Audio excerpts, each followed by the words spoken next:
All right, let's take a look at the speed test. So you scroll down to the next one down, which is speed test. Go into there. And now we can set, okay, how long does it take for this valve to go through its cycle?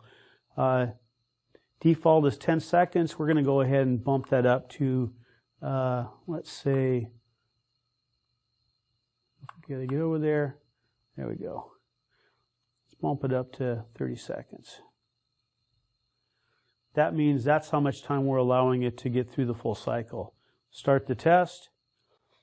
And it's going to start at 4 milliamps up to 20 and then back down to 4 again.